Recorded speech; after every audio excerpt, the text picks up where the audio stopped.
अज्जा 4 सख्त उबले हुए अंडे, 2 खाने के चम्मच दही, 1 चाय का चम्मच लाल मिर्च पाउडर, 1.5 चाय का चम्मच हल्दी, 1 चाय का चम्मच भुना हुआ ज़ीरा पाउडर, 1 चाय का चम्मच तंदूरी मसाला, 1 चाय का चम्मच नींबू का रस, 1 खाने का चम्मच अदरक लहसुन का पेस्ट, 1 खाने का चम्मच बेसन, नमक हस्बे जायका, 1 खाने का चम्मच मक्खन या घी। कोयला धुआं देने के लिए तरकीब: अंडे छील कर तैयार करें। सख्त उबले हुए अंडों को छील लें और उन पर हल्के हल्के कट लगा दें ताकि मसाले अंदर तक जज़्ब हो सकें।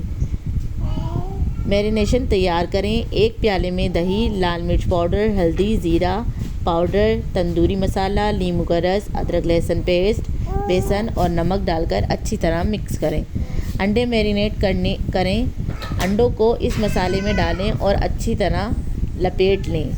20 से 15 मिनट के लिए रख दें ताकि मसाला अंदर तक जज़्ब हो जाए। कोयले का धुआं दें।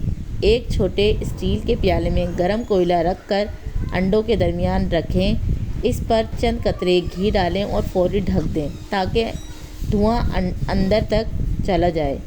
7 से 5 मिनट बाद ढक्कन हटा दें। अंडे ग्रिल कर लें। एक पैन में मक्खन या घी गरम करें और मैरिनेट किए हुए अंडे डालकर दरमियानी आंच पर 4 से 3 मिनट फ्राई करें जब तक कि इन पर हल्की सी क्रिस्पी तह न बन जाए। गरम गरम सर्व करें। अंडों को हल्के से काट कर हरी चटनी और प्याज के साथ गरम गरम पेश करें। ये मज़ेदार और मुनफरिद तंदूरी अंडा नाश्ते या हल्के फुल्के खाने के लिए बेहतरीन है।